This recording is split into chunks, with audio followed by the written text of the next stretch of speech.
Democrats have begun sounding an alarm that their party is at risk of more setbacks like the losses earlier in this month's elections. States like Virginia, to be quite specific, Terry McAuliffe being defeated by his Republican challenger there, Glenn Youngkin.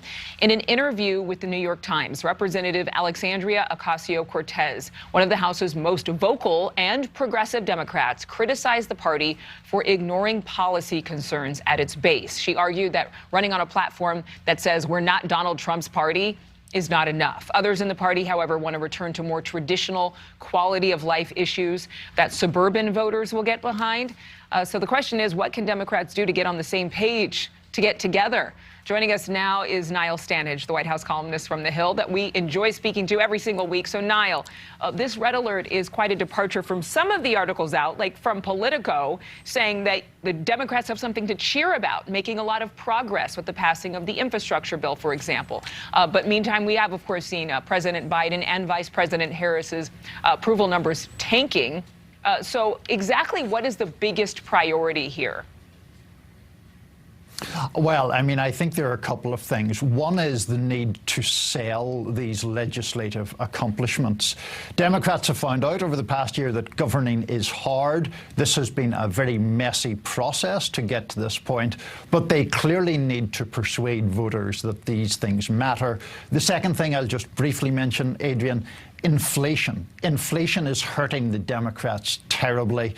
To cut through the terminology, if you're bringing home the same amount of money as you were in January, each dollar is now worth only 95 cents. People who are more knowledgeable about economics can debate why that is, but politically, that's pretty disastrous.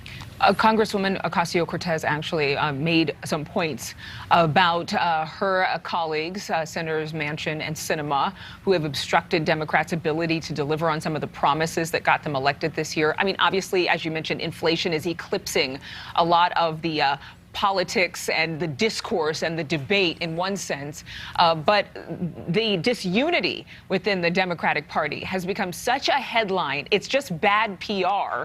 How do they alter course ahead of next year's midterms?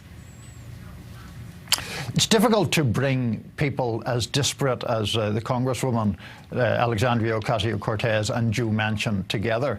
When she makes these points, I think it's also difficult sometimes to hear her views dispassionately. I mean, people either really, really love or really, really hate AOC. She's kind of the Lena Dunham of politics in that way.